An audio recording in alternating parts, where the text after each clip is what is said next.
This podcast contains discussions about sensitive topics, including mental health, alcohol and substance use, as well as suicide. It may also include strong language. The viewpoints expressed by guests do not necessarily reflect the opinions of the hosts. Listener discretion is advised. If you or someone you know needs support, please reach out to a trusted professional. Welcome to Twist the Throttle, the podcast where we crank open the throttle on life's toughest rides. From mental health struggles to life on two wheels. We're here to have real, raw, unscripted conversations that break the stigma and help you navigate the road ahead. So grab your helmet, hit the road with us, and remember, it's still okay to pump the brakes. Together, we're shifting gears on mental health. Welcome back, listeners. This week, we've got a special guest, another podcast recording. Two blokes, two bikes. That's it. We've got Aaron and Fraser. Thanks for joining us. Oh, thanks for having me. Yeah. Should be a bit of fun. We've been having a little chat before we came on. Been listening to your show for a while. Watched the evolution of what you guys have done. You guys got a very similar thing to what we've gone on. Fairly similar theme to what we do. You're right into your GP bikes, boys. We were just recording today. Oh, nice. Just tied that one up, which is good. Yeah. Do you know about the American bag coming to Australia? Any information on that? It's not all of them, only 6 of the rounds. Nice. Waiting to hear more. Those baggers will be great fun to get on. Same. Yeah. Ripper. Yeah. What got you into bikes? What was your first bike? First bike was a Yamaha 400 bobber. Nice. Awful bloody thing. But no, it was beautiful. I loved it. It was loud, fast, and slow. You built it yourself? Yeah, did a bit myself, got help around. Wouldn't recommend it for at first, but I got on the next bike and went, oh my God, this is so comfy. You wouldn't have had that experience if you didn't have the old bike. True. What about yourself, Aaron? My first would have been a 01 YZF 426. Oh, yeah?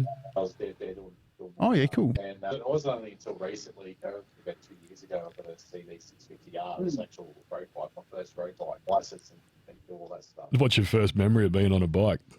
Oh, We'll scratch your brain, boy. We'll scratch your brains. I literally got it written down in front of me. Hey, if you got questions, fire away. Sorry. You're good. To 100 for the first time and seeing the custom mirrors I put on it shake like hell. I can't see a goddamn thing. You don't need them. If you're going faster than everybody else, you don't need them. You're not going that way.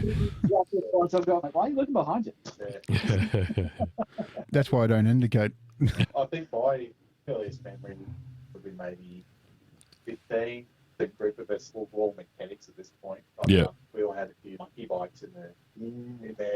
We used to just go around working our own cars on the weekends and we'd jump on these for an hour or two and just do laps around the industrial estate. Yeah, beautiful. It's always good fun. Well, if you always had that swap bikes for a month, how would that go down? I don't know. I've ridden sports bikes before, but I like my feet out in front of me. Yeah, true. What do we figure out? Road sofa. I think it'd go alright. Like, I've got no issue jumping on the bed. Again, I think for me, I'd be more comfortable on mine just because I know it. I suppose someone else's bike for a week would be a bit more daunting. Might be one of the only people I'd let. Jeff lets me borrow his bike all the time, but it's normally fucking dirty or it's got no petrol, and I've got to take it to the servo and fill Go it to the servo. What are you guys riding at the moment? So I'm on a lowrider 2024 lowrider ST. I just picked it up. I had a 2018 Vikla Heritage. It was ridiculous. I did the 18-inch bars and airbag suspension. It was sexy, but a piece of shit to ride. Scary going around corners when you're bouncing. The airbag, when you leaned into a corner, it felt like the arse was letting go because it was like bouncing on the single strut suspension. Frightening. My bike suspension out of the front yard. Now that it's gone, I can tell the story. I used to plate off that one on my red one. Now I can't do that anymore. We used to joke that whenever Ambo was coming on a ride, was he bringing the white DR or the red DR? So now I have to register my red one. I've 'got a VFR 800. Yeah, VTEC thing is quick. Yeah, it's pretty cool. Ambo's a big dude. He's like, what, 6'4", 6'2" and a bit. Solid bloke. He made that thing boogie. Yeah. If I lost 50 kilos, it'd be but I'm currently looking at a Rocket 3, my next one, my dream bike. Love a Rocket 3. Industry-wide, everyone gets that reaction. Ooh, yeah. Big, quick. Yeah, kind of my riding style, a bit of a cruiser. It's sporty enough if you want to throttle it out. You need to get off a sports bike before you kill us. Yeah, that too. Why not jump on one with the biggest engine in the world?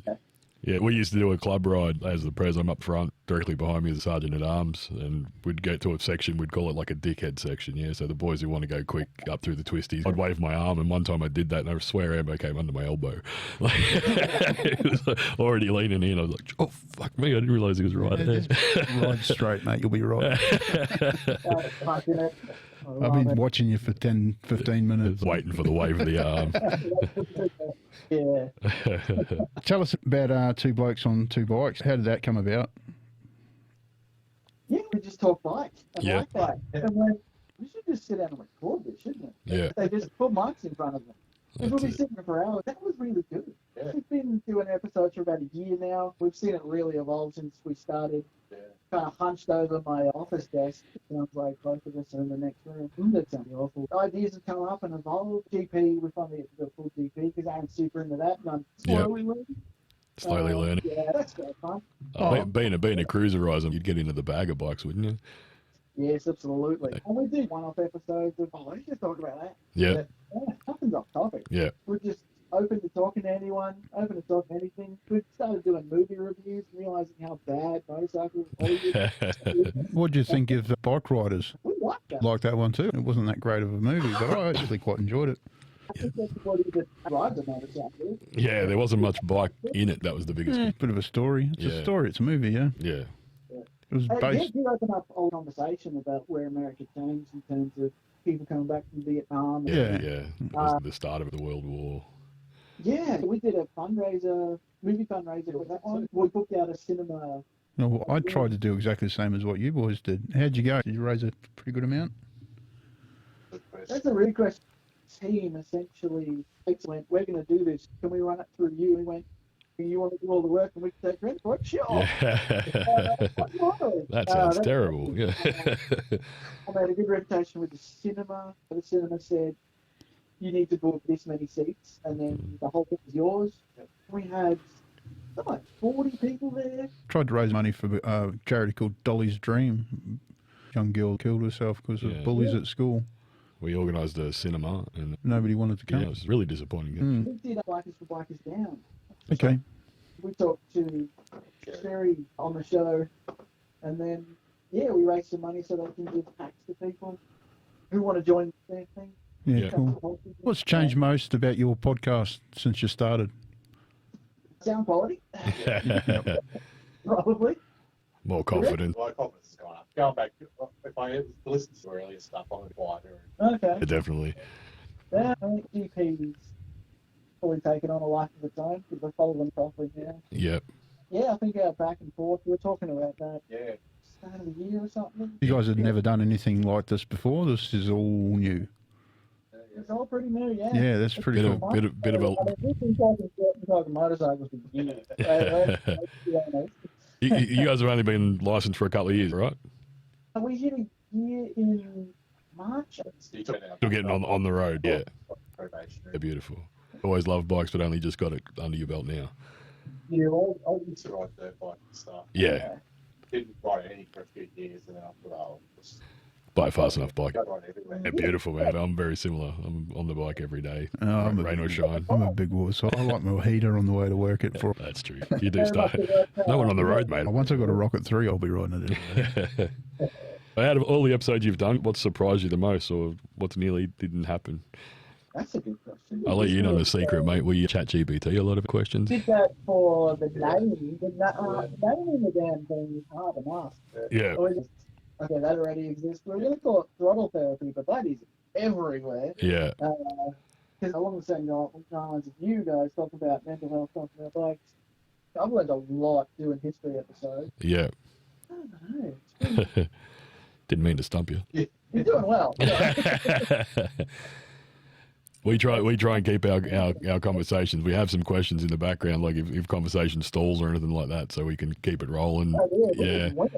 Sometimes just winging it works, yeah. But if we hit a topic and you want to talk about that, and I've got 10 questions about something else, those questions don't come up. Yeah, we'll talk about whatever you want to talk about. But if we're all sitting there going like, yeah, here's a bunch of questions we can ask.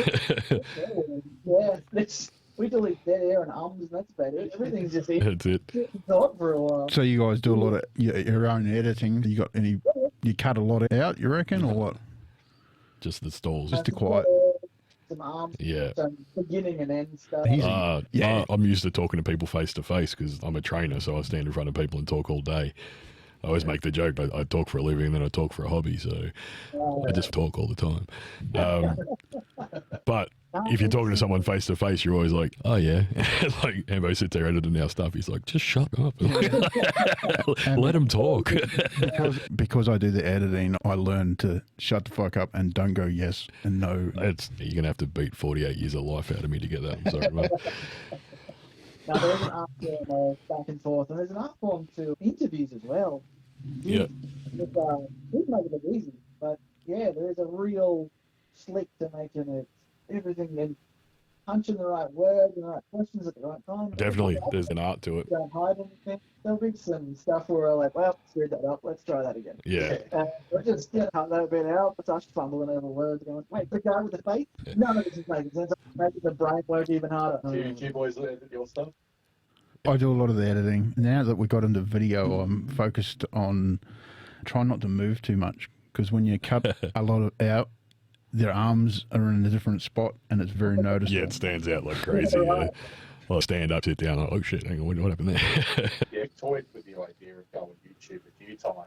It's Honestly, the secret to growing your brand is not YouTube; it's the short format stuff like TikTok. We chucked a couple of videos on TikTok, got a couple of thousand views, 10,000 views on one. Just a little grab of our show, and that grew our numbers quickly. Pick what Instagram will pick up on and what blows up. Oh, mate, it's... Get on it. I can never pick it. I'm like, that was the dumbest meme. Yeah, everyone commented. and 40 million people liked it. What? They're like, yeah, once in a blue moon, they'll take off. And I'll be like, really? All right. Yeah, one of the boys in the club filmed his cat like sitting on the edge of the bed and looked like it was trying to jump out the window, and then he filmed it as it like jumped and just hit the wall. He put that on there and got 40 million likes. He's like, how do I make this make money? Yeah, that's right. Is there any guests you still remember? We've got some pretty cool people, to be honest. Yeah. The Australian land speed record guys. Wow, that's pretty cool. Oh man, he can talk shop for hours about their setup and how it works and their history, and he was such a cool dude. I didn't realize he was that knowledgeable and smart. Have you had any guests come on that you're just like, oh shit, this is not going to go well? Yeah. We won't name them. You've experienced it as well. Yeah, we had one bloke come in. We recorded for an hour, and as soon as he left, we looked at each other. We can't use any of that. That's when we changed our way of doing things. We don't provide questions to our guests anymore. We ask them to provide a story for us. From there, we formulate questions. They become really over-prepared, and it makes very, very hard.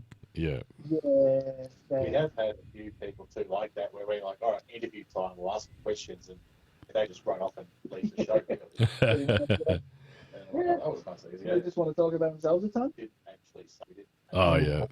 And to do the interview again the next day. You guys come across anything similar? Definitely. That bloke came in with his script written on his phone. All he did was had his head down in his phone trying to answer questions.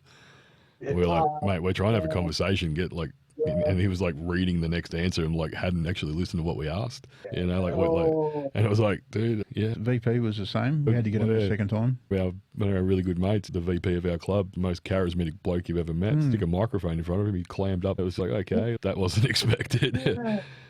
It's a different experience. This is all new to me as well, all this podcasting. You go back to our first episodes, I was shit. Yeah. I'm a lot more free-flowing now. You talk more on a podcast than in real life. Yeah, I think so. Everyone I've talked to, they're like, just do it and get better at it. Yeah, exactly. It's like riding a bike. Time in the seat gets you better. We're going to keep at it, but I think that's the secret. Just sit here, have a coffee or crack something and just talk. Yeah. Never worry about editing. You guys ever had an argument on the show or over the show? No. No? Pretty relaxed about it all? Yeah, we enjoy it so much that we're never in a negative space when it comes time to talk. It's been good. Beautiful. We're very relaxed about it. Like if one of us is sick or there's something going on, I'm like, we'll do it next week. This is not the most important thing in the world. It's fun. You guys do a couple episodes a week? We have been lately. Yeah. Actually. Week is on, we do a second, but Yeah, like this, today we're doing 3. Today we can take the pressure off. We're going to get another one out. Yeah. Then we run it 1 or 2 ahead. We were going to have 3 this week, but one yesterday died. We'll re-record it at some point. We've got a guest coming in on Friday from one of the other social clubs we ride with. We've interviewed a couple of their guys. Slowly getting there. Speaks. Interview? Say again? Are you guys going to stick to the interview? Yeah, so we're trying to keep ours on a lot more focus on the mental health stuff and just telling stories about people. Get people on, tell their life story, what they've been through, how they got through it. And yeah, that's sort of our focus. Like bikes is the catalyst that draws everyone together, but it was more of a focus on, just getting people out talking about themselves. Everyone can relate to something someone's been through. What role has it played a part in your guys' mental health riding? What role has riding played in your mental health? Exactly. That's what I said, didn't I? Well, you're the editor. Doesn't matter. We've been trying to quantify what that is. Everyone we talk to goes, it's just that Zen state of nothing and everything, being out in the elements, the adrenaline rush, the headspace, needing to be focused and consistent, but no one can put that into a describable sentence or something. We've asked so many people and they're like, it's amazing. What is that? We had Troy from Geelong's Mental Health Care, and he runs the Mental Militia guys. And he was saying it's a psychological thing called mindfulness. Because when you're on a bike, you're not thinking about the shit at home. You're not thinking about how stressed you are at work. You're not thinking about your bills. You're on the highway. You're in the twisties doing your thing at one with yourself for that time. I've lost Ambo. No, He zenned out on me. that's what I get on my bike and I look and go, oh, mate, this is magical. You're not going to experience this. This is perfect. I don't think I've ever got off a bike angry. No. I've definitely punched a few mirrors, but happy to be alive. There's a little bit of a shit. And there's just something about, I definitely miss it when I have to, especially this time of year when it's 2 degrees. Especially up in Ballarat. There was black ice. Yeah, that's scary. Freeway, was it last week? Like a 10-minute ride to work. Yeah. Black light everywhere. The whole trip. 7 a.m. That front wheel washing out to a whole new experience, isn't it? You make your peace with whatever God you believe in. It's not going to go well. I saved it. We're good. You get a lot of roos out your way that early in the morning as well, yeah? I've come across a couple. They're not very smart, are they? No. One of our members lives up Bacchus Marshway, and he hit one on his bike. Totaled his bike. I totaled the front fender on the front of his bike. Brought it here and I fixed it. Yeah, got it fixed up by Ambo. And apparently he hit one in his car again. Third one, good fun. Big bad. They're not paying attention. I've never hit one. I've seen plenty. Well, they do pop out sometime. Yeah, I remember sitting, the guy gets wheeled through and they said, kangaroo jumped down in front of him. Yeah. He got sent forward, hit 2 kangaroos. Oof. I don't know the end of that story, but he can't have been well. Anything at high speed. Definitely. Kangaroo, they're just muscle. Did you say you fix motorcycles, Amber? I just service them. They got problems, I'll help fix them. Not a professional mechanic, just a wrench monkey, pretty good at what he does. Yeah. Yeah. So, community, the biker community is huge for you boys as well. Listening to your shows, we all share that love. You can show up anywhere and just start talking to blokes. Yeah, everyone's happy to talk about their bike, and you can. It's big. We enjoy, as I mentioned, the community. We try and change the view.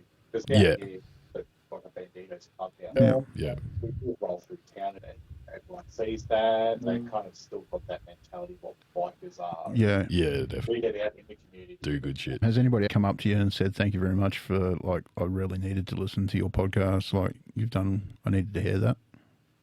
We actually interviewed a lady recently whose partner was in an accident. Yeah. She was thankful for a couple of people to talk. But we've interviewed I can't remember his name, he does the blood bikers. Yep. People who have been signed up. Yeah, of course. Yeah, we dropped off. Lots of crash cards. No, that's right. We made sure they're in every shop. I think Aussie blokes are getting better at opening up about their problems and talking about it. It's become more stigma. Yeah, definitely. There's more talk in general. Yeah. And there's that many things out there that are pushing mental health. I mean, themselves, And it's like, if you actually are in a hard place, there are things that can help you. And a lot of general talk of no, that's not okay.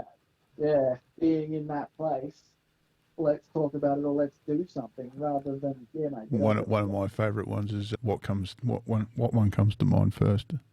Which mental health line? Lifeline. Maybe men's mental health line. That's not normal. Men's health line. You guys did a big charity ride for Keely's. Take us into the heart of what that day was all about. That day was nuts. Yeah. We were at our very first event. Yeah. What, 6 months beforehand, we're going, we should put on a show and shine. Yeah. Some elite whole bikes, dollar coin entry on a Barbie. Yeah. Into trade stalls, Yeah. stalls, inside bikes, talking to the council about permits, talking to getting first aid, getting everything sorted. Big difference between organising a ride and organising an event. Oh, so much support. We actually got a lot of support from your way, from Geelong. Yeah. Yeah, with G-Town Bobber Bros came on. Self and Bob came on. Yeah. I forget the store. Tough Gear. Tough Came Gear. down and set up a store with us. There's a couple of rides. It turned out to be a good day. Yeah. We had 400 something people who Cool. raised $2,500 for charity. Beautiful. You going to do something similar again? Hopefully, we're going to do one next year. We might do it on a different weekend because it was a long weekend in March. And it was also battling the Begonia Festival at the... Yeah, they had 7,000. Oh, wow. No crossover. Yeah, charity was happy. Everyone said it was good. Yeah. You know? We did, I definitely learned a ton. That's what I taught, isn't it? But we had pull bikes to start up and start revving their engines as a band played. Yeah. That'd be awesome. The Disciples of Christ. Oh, yeah. Had their own little band together. They put their hand up to come play some sets for us. Cool. Yeah, they're rocking away. I can't remember what song it was they were playing, but they were jamming away. I think it was Creepy. It sounded fantastic, and they're getting into it. It's a beautiful little set. Cool. It was a good day all around. It's like 30 degrees. Oh. A lot of people are going. One bloke came up, I love you, doing a good thing, but my ball's going to fry on the way home. So, oh, bloody mate, that's a leather seat. Yeah. So, we did well. It was just something we wanted to do, but yeah. So outside, how do you get your crew together? You on Facebook? You organise meetups for movie nights and stuff like that? We've got the Rebel Ride Co community group on Facebook, and that just goes from anything from memes to rides. And it's pretty quiet this time of year, but we try and get rides happening, and we'll just pick a pub and ride to it. Yeah. I know. I think we've learned lessons of like, let's not plan things in winter. Let's just chill when we need to. Our club has a rule: if you organise a ride, no one will come. But if you mention a pub at the end, you'll get $10 or food. Yeah, we do a lot of what we call ice cream runs on a Friday night. We'll jump on the bikes and get a couple of boys up. We went to what was that one called? In the city. Into Brunswick. I asked Google. Fluffy Torpedo. Take me to the best ice cream shop in Melbourne, and that's the one. Fluffy Torpedo. I don't know. I got an ice cream shop. Listeners, Google it. It was hilarious. It wasn't very good, to be honest. No. They had Vegemite and white chocolate ice cream, some weird shit on the board. But we sit down there looking at it going, what have we done? And it was really expensive too. That was a good night though. Good fun. You'll have to come to Ballarat. Il Piccolo Gelato. Piccolo Gelato. Okay, we'll do that. You should come here. Let us know. Yeah, we'll do that. We'll organise an ice cream meet. Yeah. It tastes like apple pie, but gelato. Our sponsor for the show is from Ballarat. Sponsored by the Barber's Choice. Beard Oil Company. But that's my cousin. He's up there in Ballarat. He runs the Ballarat Beard and Mustache Union. Giving us 20% off. Throttle 20 on checkout. You'll get 20% off. I just got some beard oil. Yeah. We both got beard, yeah. The championships were a couple of weeks ago. Yeah. Beard and Mustache Championships, great day. Jeff attended. You went? You were there? Did you go? No, I had to work. I won the People's Choice Award. I was show notes. Yeah. Can we put that picture? I was dressed as Poseidon. I did see that. That's great. I'm never going to win the comp with my beard, but I can dress like a dickhead whenever I feel like it. There are some dudes take it very seriously. Some of the beards, the category I'm in is 30 centimetres and beyond. Yeah, so it's like the bloke who won its beard's down past his knees. Yeah, like crazy. Jesus Christ, man. Straighten it fully. I don't look after it. It's just what it is when I wake up. Got some oil for it. I do. Stuffing that into a helmet. Great day. It's a great day up there. That's all I want, but as soon as I turn the helmet. Yeah, exactly. Yeah.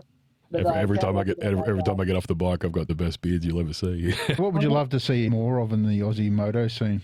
Better weather. Definitely warmer. more of it, really. We get a nice groups riding around, but it's nice to still see more support for local businesses. Yeah. Mm. I had to listen to your bikers supporting country pubs or country towns. Yeah. That was a good episode. Yeah, more of that needs to happen, doesn't it? Helping straight up, like, does not want any help from the government, doesn't want to, like, none of it. We're going here, we're doing this. Here's Rock up, buy a pie, go across the road, grab a drink, and get some money back into the community.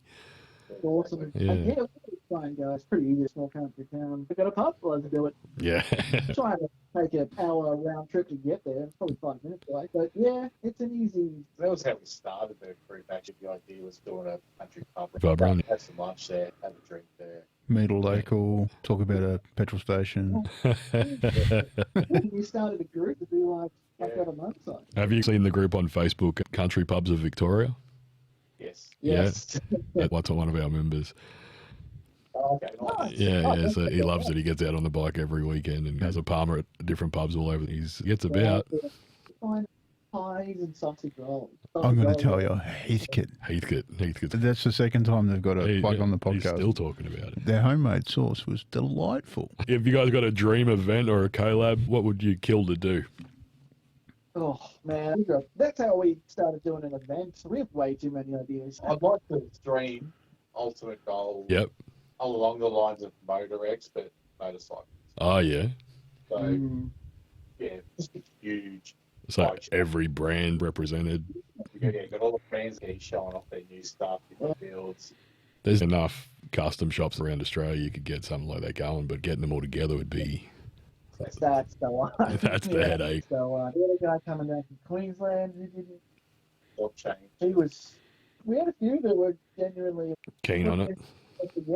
That's the goal. Yeah. We're never picky about brands. We just want to talk bikes. Talk about bikes. Yeah. So we're going to shoot off some rapid fire questions at you boys. We both answer. What's your dream garage? 3 bikes, no price limit. Each of you answer. 3 bikes each. No price limit. Their brains are like, oh shit. You can hear the brains ticking. Rocket 3 is definitely one of them. Cool. Yeah. Evil Knievel edition? Yeah. That's a fucking awesome bike. If we said no limit, you picked a $50,000 bike. Come on, man. Pretty easy to please. I still narrowed in a 360. Pick 3. I still really want a boosted booster. Yeah. They're going to be garage. Third one. Another Street Fighter. Oh, Street Fighters, they're a good looking bike. If you're into that naked one, for sure. Like the Lamborghini edition one. Yeah. Oh, Deval. No, that's a different bike. That's That's a Porsche one, isn't it? yeah, Deval's made a Porsche. Ridiculous. And there's a Bentley one as well. Oh, no shit. Yeah. We went out to, what's the joint called in the Cafe. Moorabbin? We went over to the Naked Racer and they've got the Aston Martin bike there. They're the importers of the Aston Martin bike. I was like, no. To one of the chicks in our club, I'm like, oh, what do you reckon that's worth? And she goes, oh, probably like $100,000. I'm like, keep going. She's like, 150. I'm like, double it. It's like $300,000 right out of the showroom. Most expensive bikes episode that came up. It looks like a frigging robot or something. Geth from bloody Mass Effect. I want to go and see it in person. I haven't looked it up yet. I deliberately haven't looked it up because I want to go there and see it. Yeah. I haven't been up there yet. Next level. For us, Superior, the before Aston Martin, and their bikes started 100 plus. They've got a few of them there. Unbelievable. So what's the other 3 bikes in the shed? It's really difficult because... You're on a cruiser. Yeah. I'd So, love it. Harley, if you say Indian, it's been nice talking to you. Thanks for the interview, boys. No price limit. You just won the lottery. You won $2 billion. Spend money on whatever you want. You get a postie bike. Postie bike. Shopping ridiculous. Someone riding on a postie bike, that's dedication. Mate, they're like engraved on the frame. Spend $100,000 on one.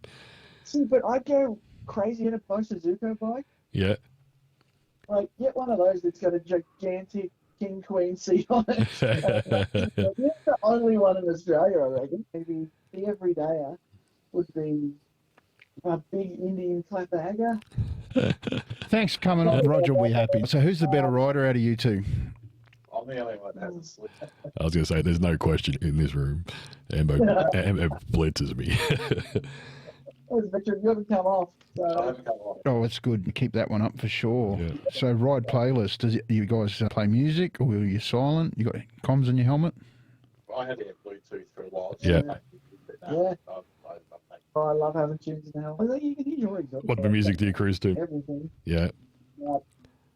Yeah, going on Spotify and looking up songs from motorcycle rides. Ambo's a dance music guy, so I found a playlist called MZ Bumpin', about 40 hours of songs, and it fucking just rocks. It's fucking great. I love it. Ms. Bumpin'. Yeah.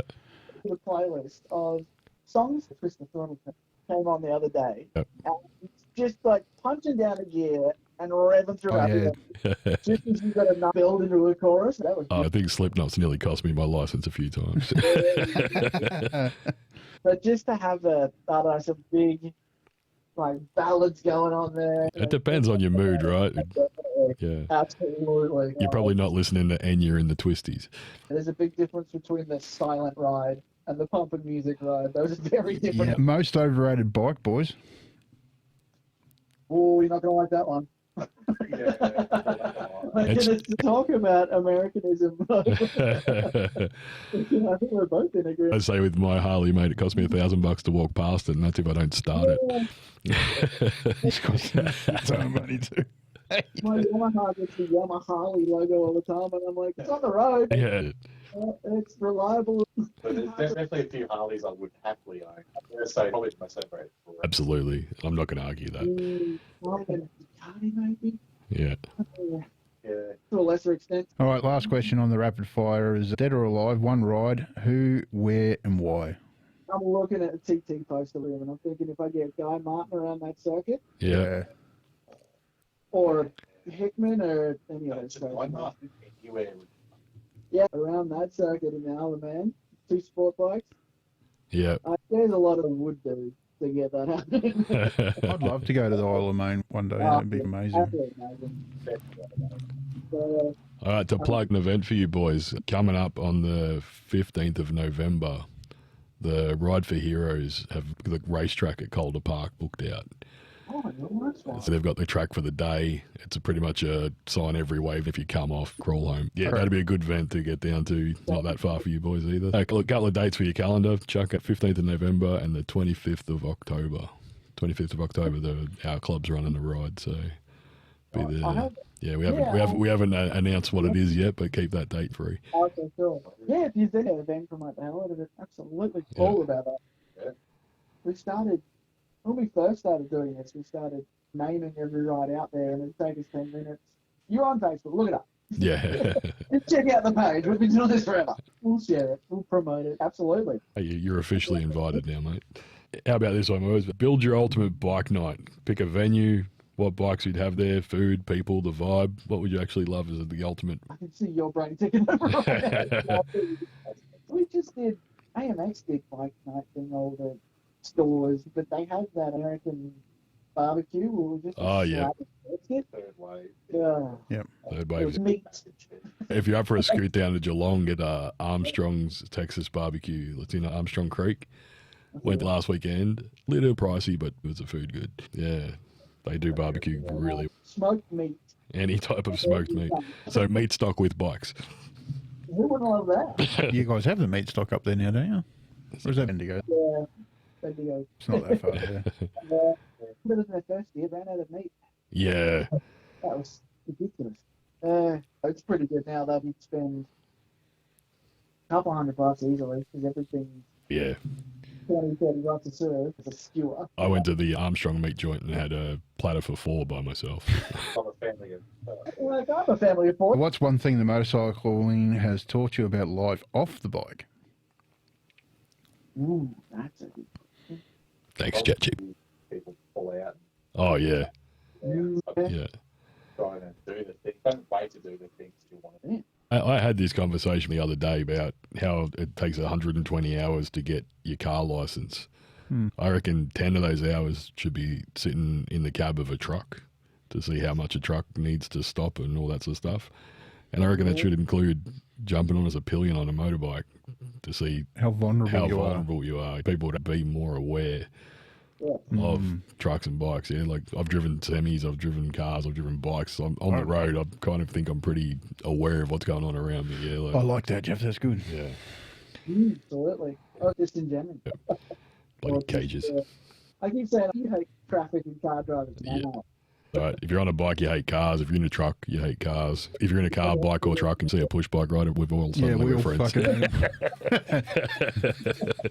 I actually want to get it out there that our parents should be teaching their kids to keep an eye out on motorcycle riders, treat it as a reward type thing, because it instills into them that they're looking out for them. I'm of the age we played punch buggy, you look out for Volkswagen. There's not so many around anymore, but if you come up with a game for the kids for punch a biker, punch bikers.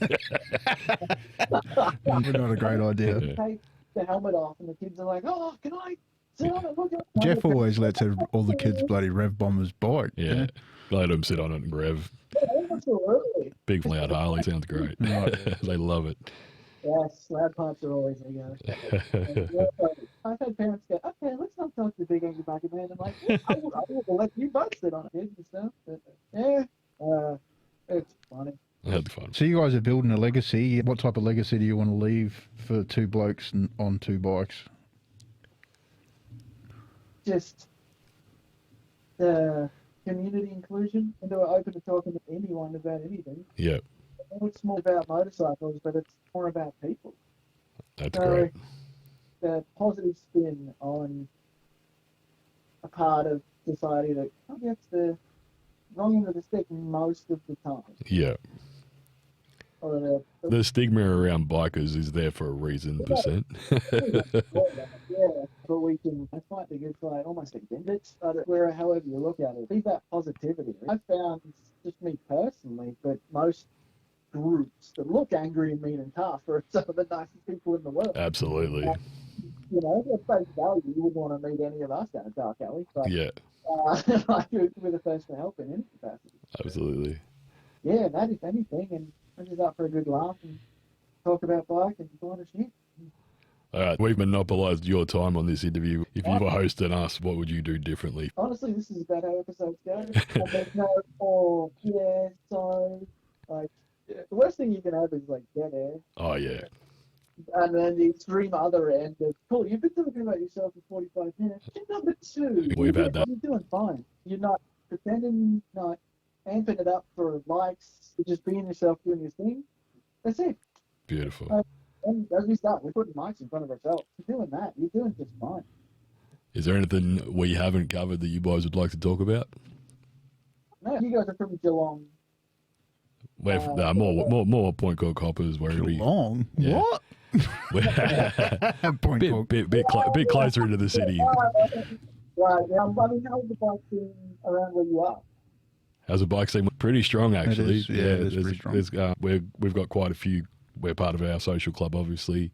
We've got a pretty good reputation with other clubs around here. Yeah, Wyndham Bike Night is every Friday. They meet at a restaurant and have a meal. There's 4,000 odd members in that group. It's pretty good to get numbers to a ride. We've got a good relationship with the Guards of Valhalla around Greendale. They're all over it. They're all over, yeah, but the president's up that way. Silverbacks, the Kiwi blokes, really good blokes. They support us quite a bit. Southern Brotherhood, they're our boys down in Melton. Flying SMC over the other side of town as well. We hang shit on our mates because they started a new club. We were trying to get them over to start another chapter for us, and they started their own thing, and the logo they chose is a platypus and with wings. I said, that's a duck. So they did their first ride, and we had a support ride to meet up with Duck Hunt. Oh, that's amazing. Good fun. Go on. I think we're doing well, but we're always at the chat and a ride, so we'll have to come down there. Definitely, when we've got something hooked up, when we're doing a public ride. Yeah, I'd love to meet you. Yeah, we'll shoot you a message. What does Twist the Throttle mean to you? I think it means the same to us. It sounds like the same to you. Both parts are good, like raising awareness. Not just our podcast, that term. Oh, righto. Yeah. I thought that away too. It means a I podcast. was going to say we could do it more. Yeah. Yeah. Oh, yeah. We need somewhere where there's 25 degree days, no wind everywhere. Yeah. And we'll be twisting the throttle every day. Yeah, that's it. That's good, you know. The more the better, really. Yeah, beautiful. Definitely a big helper. Beautiful. Thanks for coming and sharing your story. Hope you enjoyed yourselves. We'll end the recording there. Thank you, listeners and watchers. Thanks for riding with us today on Twist the Throttle. If you enjoyed the ride, don't forget to subscribe, leave a review, and share it with your crew. Remember, no matter how tough the road gets, you're never riding alone. Stay safe, stay open, and catch you on the next ride. Keep that throttle twisted.